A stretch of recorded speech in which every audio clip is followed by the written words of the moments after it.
Boaz காத்துட்டு இருக்கிறது. இவங்களுக்கு தெரியாது ரூத்துக்கு போனோன்னு கல்யாணம் முடிய போது ஒரு எதிர்காலமே இவங்களுக்கு முன்பாக இருக்கிறது என்பது இவங்களுக்கு தெரியாது. இவங்களுக்கு தெரிஞ்சதெல்லாம் என்ன, மோசமாயிட்டோம், கர்த்தருடைய கை நமக்கு விரோதமா இருக்குது, எங்க போனாலும் அதான் பேசும். நீங்க கிறிஸ்தவத்துக்கு வந்துட்டதுனால ஏன் ஆசீர்வாதம் வரல நிறைய பேர் கேட்கறாங்க. கிறிஸ்தவத்துக்கு வந்துட்டதுனால ஆசீர்வாதம் தானா வந்துடாது. கிறிஸ்தவத்துக்கு வந்துட்டதுனால நீங்க மனம் திரும்பி இருக்கணும். மனம் திரும்பினதுனால உங்களுடைய மனோபாவம் மாறி இருக்கணும். உங்களுடைய மனோபாவம் மாறினதுனால உங்க வார்த்தைகள் மாறி இருக்கணும். இந்த நகோமி பாருங்க, மோவாப்புல இருக்கும் போது அப்படிதான் பேசுறா. சரி பெத்லெஹேம்ல வந்துட்டா, பெத்லெஹேம்ல வந்துட்டதுனால அவன் மாறிட்டாளா? மாறல, அவன் வார்த்தை அப்படியே தான் இருக்கு. சில பேர் அவளை கண்டுபிடிச்சு இது நகோமி தானே அப்படின்னு கூப்பிடுறாங்க. உடனே அவ சொல்றா, என்ன ஏன் நகோமின்னு கூப்பிடுறீங்க? நகோமினா இனிப்புன்னு அர்த்தம். என்ன இனிப்புன்னு ஏன் கூப்பிடுறீங்க? என்ன மாறாள்னு கூப்பிடுங்க, என்ன கசப்புன்னு கூப்பிடுங்க. சில பேர் அப்படி பேசுவான்.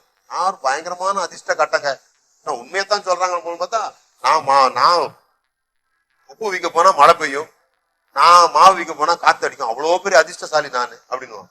இப்படிலாம் உங்களை குறிச்சே தாழ்வான எண்ணங்களை வைத்துக் கொள்ளாது. நம்முடைய மனோபாவங்கள் மோசமா இருப்பதற்கு காரணம் நம்முடைய தாழ்வு மனப்பான்மை. நம்ம குறிச்சு நமக்கு ஒரு நல்ல எண்ணம் இல்லாத போது நாம வேற யாரையும் பாராட்ட மாட்டோம், எல்லாரையும் கொட்டிக்கிட்டே இருப்போம். எதை பார்த்தாலும் நமக்கு நல்லதாவே தெரியாது, யாரை பார்த்தாலும் சந்தேகப்படுவோம், எல்லாரையுமே சரியில்லைன்னு சொல்லுவோம்.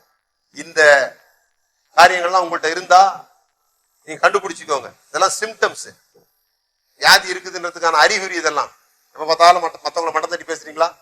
எப்ப பார்த்தாலும் காரியங்கள்ல இருக்கிற குறை முதல்ல உங்களுக்கு தெரியுதா? அப்படின்னா you are under low self esteem. உங்களை குறித்த சுய மதிப்பீடை மிக குறைந்த அளவில் வைத்திருக்கிறீங்க. நான் தேவனுடைய பிள்ளை, நான் தேவனால் நடத்தப்படுகிறேன், தேவனுடைய ஆசீர்வதித்திருக்கிறார், இப்படிப்பட்ட மதிப்பீடுகளை உங்களுக்கு நீங்க வைத்திருந்தீங்கன்னு சொன்னா வேற யாரையும் நீங்க குறை பேச மாட்டீங்க. ஏன்னா உங்களுக்குள்ள குறை இல்லை. உங்களுக்குள்ள நிறைவான எண்ணம் இருக்குதுன்னா அடுத்தவங்கள்ட்ட இருக்கிற குறை உங்களுக்கு தெரியாது. அதனாலதான் நம்ம நிறைய நேரத்துல தவறான வார்த்தைகளை பேசுகிறோம். ஏன்னா நமக்குள்ள இருக்கிற மோசமான சுய மதிப்பீடு, நம்ம குறித்த லோ செல்ஃப் எஸ்டீம். அடுத்தது ஸ்ட்ரெஸ். அழுத்தப்படும் பொழுது, நாம ஒரு காரியத்தினால மனம் சோர்ந்து போகும்போது நம்முடைய மனப்பான்மை மாறிவிடுகிறது. அப்ப நம்முடைய வார்த்தைகள் தப்பு தப்பா வருது. அதுக்கப்புறம் எரிச்சல், கோபம், பயம் இவைகள்லாம் இருக்கும்போது நாம மனோபாவம் மாறுகிறது, பாதகமான வார்த்தைகளை பேச ஆரம்பித்து விடுகிறோம். இது எல்லாத்த விட ரொம்ப முக்கியமானது, மாற்றங்களை கையாள முடியாத போது. மாறணும்னு நினைக்கும் போது நம்மளால முடியாது.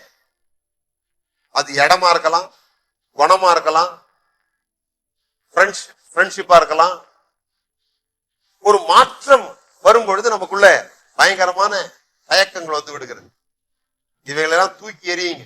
கோபம், கசப்பு, பயம், மாற்றத்துக்கான சங்கடம், இதெல்லாம் தூக்கி எறியுங்க. அதெல்லாம் எரிஞ்சாதான் நீங்க நல்ல வார்த்தைகளை பேசுவீர்கள், நல்ல எண்ணங்களை எண்ணுவீர்கள்.